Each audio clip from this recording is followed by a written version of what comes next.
que ce qu'il rêve, il vient dire au nom de l'Éternel, au nom de Dieu, au nom de Dieu. Et je vous en prie, arrêtez cela. En tout cas, heureux sont les pasteurs et les prophètes, entre guillemets, qui vont comprendre et qui vont saisir. Mais heureux aussi toi qui fais attention. Si tu ne fais pas attention, pendant que Jésus-Christ t'a dit de faire attention, tu seras toi-même, tu vas subir les conséquences. Un homme de Dieu m'a dit que je devais lui donner une voiture et aussi que je devais lui faire une offrande et d'autres choses encore. Ainsi, Dieu allait débloquer ma situation. Et il se trouve que quelque temps après, je fais un rêve où je me vois offrir ma voiture et faire cette offrande, une offrande à l'homme de Dieu. Pasteur, est-ce que ce songe vient de Dieu? Est-ce que je dois vraiment faire les offrandes? Amen. Alors, suivez-moi très bien. La question, donc, les sœurs, les personnes ont écrites, sont les questions qui ont été écrites. Donc, Nabi et Pasteur Franck vont m'aider donc, à y répondre. Suivez très bien. Donc, il y a une dame qui nous écrit, donc, qui dit qu'elle a un prophète, entre guillemets, quelqu'un qui a prophétisé, lui dit, je reçois une prophétie, donne-moi ta voiture, c'est ça, non? Voilà. Voiture Donc, et faire des offrandes. et fais-lui des offrandes. Donc, toi qui me suis, toi qui as posé la question, donc on doit te faire une offrande, il te demande cela.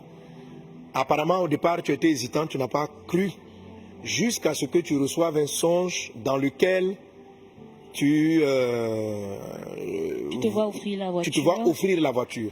Alors la question à te poser, est-ce que ce songe-là vient de Dieu ou pas? Ok? Amen. Alors, Amen. avant de vous apporter à toute la réponse, j'aimerais connaître votre avis en ligne.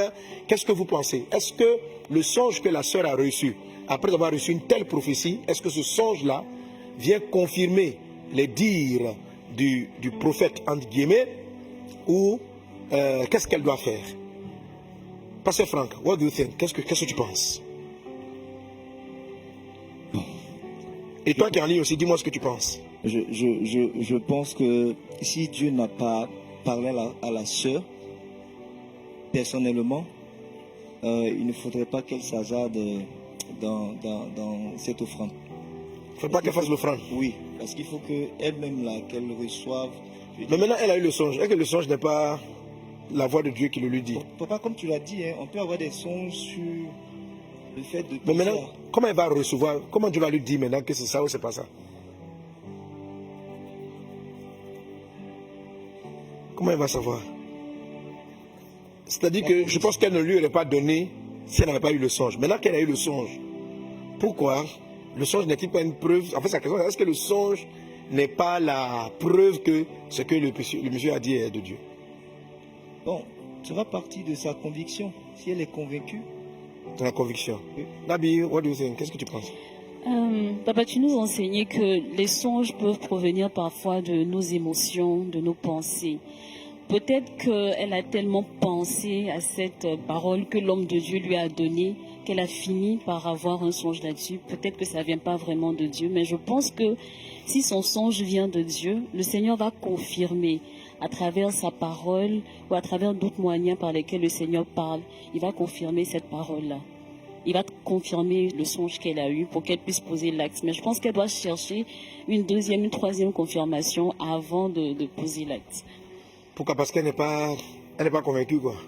Bon, je pense que le songe va la rendre hésitante. Elle va se dire, ah bon, peut-être au départ, elle n'était pas convaincue. Et puis avec le songe, elle se dit, ah, peut-être que c'est Dieu, peut-être pas. Et qu'elle veut asseoir vraiment cette conviction avant de poser l'acte. BF, il y a un qui s'appelle BV Foot. Il dit, elle doit prier, demander la volonté de Dieu.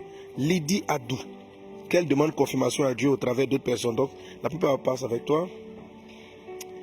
Pour moi, non. Car dernièrement, papa, tu nous as dit que la prophétie ne doit pas nous faire peur et le songe vient de la pensée à force d'y penser. Pas forcément, tout dépend de son ressenti. Si elle est en paix par rapport à ce songe, elle peut obtempérer. Ce songe vient de ses pensées. Elle est tourmentée, d'où le rêve. Elle doit être convaincue intérieurement. Il faut qu'elle soit convaincue. Moi, je pense que c'est plutôt un rêve qui vient de ses pensées. Bon. En tout cas, la plupart des personnes vont dans vos avis respectifs. Amen. Amen. Amen. Amen. Alors, alléluia. Amen. Je suis totalement d'accord avec vous. On va lire 2 passages dans la parole de Dieu. D'accord. Tu vas me prendre Jérémie chapitre 14, verset 14. Jérémie 23, verset 16.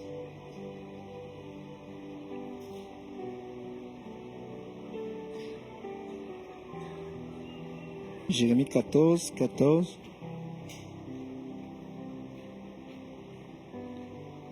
Oui, vas-y, vas-y. Jérémie 14, verset 14. Et l'Éternel me dit, c'est le mensonge que prophétisent en mon nom les prophètes. Je ne les ai point envoyés. Je ne leur ai point donné d'ordre. Je ne leur ai point parlé. Ce sont des visions mensongères, de vaines prédictions, des tromperies de leur cœur qu'ils vous prophétisent. C'est pourquoi, ainsi parle l'Éternel sur les prophètes qui prophétisent en mon nom, sans que je les ai envoyés, et qui disent, il n'y aura dans ce pays ni épée ni famine. Ces prophètes périront par l'épée et par la famine. On va s'arrêter là. Amen. Je reprends. Et l'Éternel me dit, c'est le mensonge que prophétise en mon nom. Notez bien que la Bible dit qu'il y a des gens qui prophétisent du mensonge en son nom.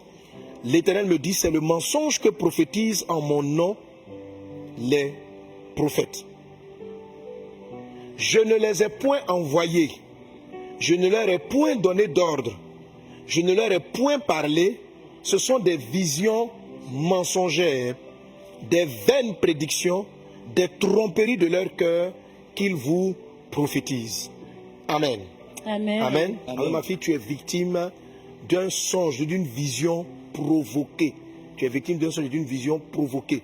Il a regardé son cœur, il a regardé sa convoitise et il est venu dire, ainsi dit Dieu. Écoutez, des personnes, je vous en supplie, écoutez-moi très bien. Un prophète qui vient donner une prophétie pour te dépouiller, pour prendre ton argent, pour prendre ta voiture, pour prendre ta maison, qui te donne des révélations, à 99,5%, ce n'est pas Dieu. Ce n'est pas Dieu, c'est juste un arnaqueur qui veut, comment dirais-je, voilà. Et s'il fait à l'intérieur des pratiques occultes, de la même manière qu'il y a des sorciers peuvent t'envoyer des rêves où ils te poursuivent, des sorciers qui sont rentrés dans le soi-disant prophétique, mais dans le prophétique de démons, peuvent t'envoyer ce genre de songe ou tes propres pensées, ta propre peur. Non, ce n'est pas de l'Esprit de Dieu de te dépouiller. Et surtout, la Bible nous dit donc, dans le livre de Romains, chapitre 14, verset 23, mais celui qui a des doutes au sujet de ce qu'il mange est condamné parce qu'il n'agit pas par conviction. Tout ce qui n'est pas produit d'une conviction est péché. Ok? Si tu donnes ta voiture pendant que toi tu n'es pas convaincu, c'est un péché. Ok. Pas parce que Dieu, tu as compris le passage qui est là, non?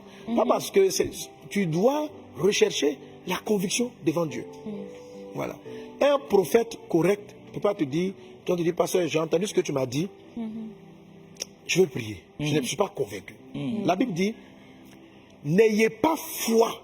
Frère, je ne sais pas comment vous pouvez comprendre si vous n'écoutez pas ce que dit la parole de Dieu. Dieu dit, n'ayez pas foi en tout esprit. Trouve-moi cette référence. N'ayez pas foi en tout esprit, mais éprouvez-les. Amen.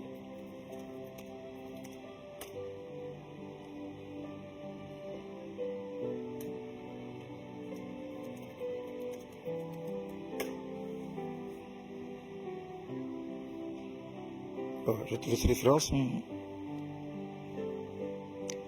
En tout cas, ne mettez pas votre foi dans tout esprit, mais éprouvez-les pour savoir si les choses qu'ils font, les choses qu'ils disent viennent de Dieu. C'est comment?